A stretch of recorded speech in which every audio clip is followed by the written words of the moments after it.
Hello friends, welcome to my YouTube channel the way pass education.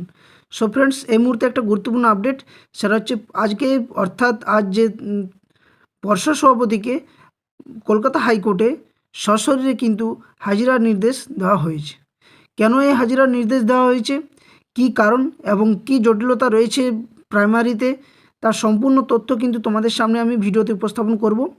তো যারা প্রথমে বলবো, যারা চ্যানেলে নতুন, অবশ্যই চ্যানেলটি সাবস্ক্রাইব করো, বেল নোটিফিকেশন অন করো, যাতে এই ধরনের চাকরির গুরুত্বপূর্ণ খবর, আপডেট এবং সাথে সাথে ডাব্লিউবি টেট ইন্টারভিউ সংক্রান্ত যে ইন্টারভিউর যে ক্লাস, তার সম্পূর্ণ তথ্য পাওয়ার জন্য। আর যারা ডাব্লিউবি টেট ইন্টারভিউ 2022-এর প্রিপারেশন নিচ্ছ, তারা অবশ্যই আমার দ্য ওয়ে পাস এডুকেশন চ্যানেলের প্লেলিস্টে গিয়ে ভিজিট করো। সেখানে অলরেডি কিন্তু 60+ ক্লাস করানো হয়েছে, যেগুলো খুবই গুরুত্বপূর্ণ। 2017-তে যারা ইন্টারভিউ দিয়ে কোয়ালিফাই করে চাকরি করছে তাদের থেকে নেওয়া প্রশ্ন এবং তার অনুকরণে কিছু প্রশ্ন, সমস্ত ডিটেলস, বিভিন্ন প্রাথমিক বিদ্যালয়ের যে সমস্ত বইগুলো রয়েছে সেই বইয়ের খুঁটিনাটি তথ্য, বিভিন্ন শিক্ষা কমিশন, এই সম্পূর্ণ ডিটেলস ক্লাস করানো কিন্তু হয় ওখানে। ওকে, তো অবশ্যই প্লেলিস্টে গিয়ে ভিজিট করো। আমি ভিডিও ডেসক্রিপশন বক্সে প্লেলিস্টের লিঙ্ক এবং টেলিগ্রাম চ্যানেলের লিঙ্ক তোমাদের প্রোভাইড করে দেবো। সেখানে প্রত্যেকটা ক্লাসের কিন্তু PDF free of cost Telegram চ্যানেলে পেয়ে যাবেন। তো দেখো, আজকে পর্ষদ সভাপতিকে কলকাতা হাইকোর্টে কিন্তু হাজিরার নির্দেশ দিয়েছে। কোন মামলার জন্য তাকে হাইকোর্টে ডেকে পাঠালেন, আরও কি প্রাথমিক কোনো নতুন জটিলতা তৈরি হলো, এই সম্পূর্ণ কিন্তু নিউজ তোমাদের সামনে আমি শেয়ার করছি এক এক করে। তো প্রথমত যেটা বলা যায় যে আজকে যে কারণে পর্ষদ সভাপতি গৌতম পাল মহাশয়কে হাইকোর্টে হাজিরার নির্দেশ দিয়েছে, সেটা হচ্ছে 9533 যে প্যানেল মামলা, অর্থাৎ 2022-এর যে 9533 প্যানেল মামলা, তার জন্য গৌতম পাল মহাশয়কে হাইকোর্টে উপস্থিতির আদেশ বা নির্দেশ দেওয়া হয়েছে। এখানে কিন্তু তোমরা জানো সকলে যে এনআইএস এবং বিএড, এই মামলা দুটোর জন্যই কিন্তু প্রাথমিকে নানান জটিলতা তৈরি হয়েছে বিভিন্ন সময়ে, বিভিন্ন ক্ষেত্রে, এবং বর্তমানেও তা চলছে। তো 2022 টেট যখন ইন্টারভিউ বা তার আগে পরীক্ষা যখন হয়, তার সমস্ত কিছু যে ফর্ম ফিল আপের বিষয়গুলো, সেগুলোতে কিন্তু তখন বিএড এনআরএসকে কিন্তু বাতিল করা হয় পরে। অর্থাৎ তখন যারা ফর্ম ফিল আপ করে তখন কিন্তু এনআরএস বিএড নিয়ে কোনো তথ্য ছিল না বলে অনেক ক্যান্ডিডেট কিন্তু বিএড এনআরএস বেশি নাম্বার থাকার জন্য সেই সার্টিফিকেট বা সেই ক্যাটাগরির সার্টিফিকেট দেখিয়ে তারা কিন্তু পরীক্ষাতে বসে। এবং পরবর্তী ক্ষেত্রে যখন এনআরএস এবং বিএড সুপ্রিম কোর্টে মামলা হয় এবং মামলার পরে যখন দেখা যায় যে দুটো সার্টিফিকেটকে ক্যান্সেল করে দেয়, তখন দেখা যায় কি, ক্যান্সেল বলতে কি, এটা নিয়ে যখন বাদ দেয় আর কি, মানে এলিজিবল করেনি আর কি, তখন দেখা দেয় কি না, পর্ষদ সভাপতি থেকে বা পর্ষদ থেকে তাদেরকে কিন্তু ইন্টারভিউতে বসতে দেওয়ার পরেও কিন্তু তাদেরকে বাদ দিয়ে দেওয়া হয় চাকরি থেকে।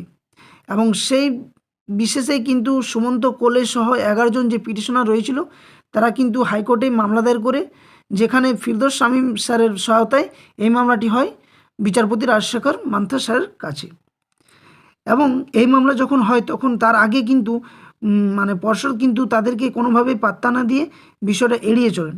পরবর্তী ক্ষেত্রে মামলার জেরে কি দেখা দেয় না, ফিরদৌস শামীম স্যার বা এর আগে অভিজিৎ গঙ্গোপাধ্যায় তিনিও বলেন যে এই ধরনের মামলার ক্ষেত্রে কিন্তু যদি কোনো জটিলতা থাকে তাহলে সেটা সমাধান করতে হবে। এরপর দেখা দেয় কি না, রাজশেখর মান্থা স্যার তিনি বলেন যে তাদেরকে কেন নিয়োগপত্র দেওয়া হয়নি। তখন যে পিটিশনার রয়েছেন তারা বলেন যে আমাদের যেহেতু সেই সময় যে মুহূর্তে আমরা ইন্টারভিউ দিই বা ফর্ম ফিল আপ করি বা চাকরি প্যানের নাম আসে, তার আগে মুহূর্ত পর্যন্ত বিএড এনআরএস নিয়ে কোনো সেরকম তথ্য ছিল না, ক্যান্সেল বা বাতিল বা এলিজিবল নয় বলে। পরবর্তী ক্ষেত্রে এই নির্দেশ আসার পরে তাদের বাতিল করা হয়। কিন্তু পিটিশনারদের আরও দাবি করেন যে আমরা যেহেতু সেই মুহূর্তে কোনো জানি না, তাই আমাদের বেশি নাম্বার যেটাতে ছিল, যে সার্টিফিকেটের মধ্য দিয়ে আমরা ফর্ম ফিল আপ করেছি, সেটা তখন করা হয়েছিল। কিন্তু বর্তমানে দেখা যাচ্ছে যে এটা কিন্তু তাদেরকে একবার সুযোগ দেওয়া হোক, এই বিষয়ে কিন্তু রাজশেখর স্যারকে ফিরদৌস শামীমের সহায়তায় কিন্তু বলা হয় পিটিশনারদের তরফ থেকে। এই বিশেষে পর্ষদ সভাপতিকে আজকে দুপুর 2টোর পর কিন্তু কলকাতা হাইকোর্টে হাজিরার নির্দেশ দেওয়া হয়, যাতে করে এই বিষয়ে তিনি কি ভাবছেন বা পর্ষদে কি কথা আসছে এই সমস্ত পিটিশনারদের পক্ষে না বিপক্ষে, সেই জন্য তাকে হাজিরার নির্দেশ করা হয়েছে। আর তোমরা সকলে জানো, যেহেতু বর্তমানে যেহেতু 2 দিন আগে এনআরএস মামলা যেটা ছিল সুপ্রিম কোর্টে, সেখানে কিন্তু এনআরএসদের জয় হয়। অর্থাৎ বলা যায় যে এনআরএসদের কিন্তু সার্টিফিকেট ভ্যালিড, এবং যারা ইন সার্ভিস এনআরএস রয়েছে তারা ফ্রেশার হিসাবে যে কোনো প্রাথমিক টিচিং এক্সামের ক্ষেত্রে তারা এলিজেবল, বসার জন্য এলিজেবল।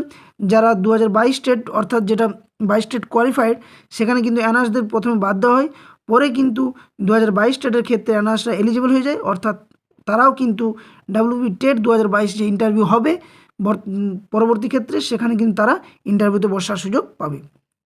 তো এই ছিল আজকের পর্ষদ সভাপতিকে কলকাতা হাইকোর্টে হাজিরার নির্দেশ দেওয়ার কারণ। তো এটা নিয়ে কিন্তু একটা প্রাথমিক একটা নতুন জটিলতা তৈরি হতে পারে। কারণ কি?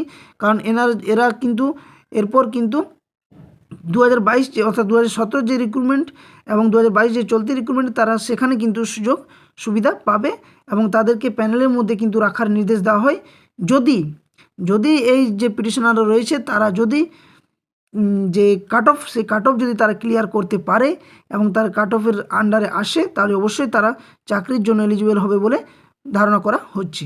তো দেখা যাক এর পরের আপডেট কি আসছে। অবশ্যই তোমাদের আমি সেটা আপডেট পেলে জানিয়ে দেবো। তার জন্য বলবো, ভিডিওটি ভালো লাগলে ভিডিওটি শেয়ার করো, লাইক করো এবং সাথে বলে চ্যানেলটি সাবস্ক্রাইব করে রাখো, যাতে পরবর্তী ভিডিওর আপডেট এবং বিভিন্ন চাকরি সংক্রান্ত আপডেটগুলো তোমরা পেয়ে থাকো। ওকে, তো যাই হোক, বিশেষ কিছু আর বলছি না, এটাই আপডেট তোমাদের সামনে শেয়ার করলাম। যদি ভালো লাগে ভিডিওটি লাইক শেয়ার করো আর চ্যানেলটি সাবস্ক্রাইব করো। ওকে, ধন্যবাদ, জয় হিন্দ।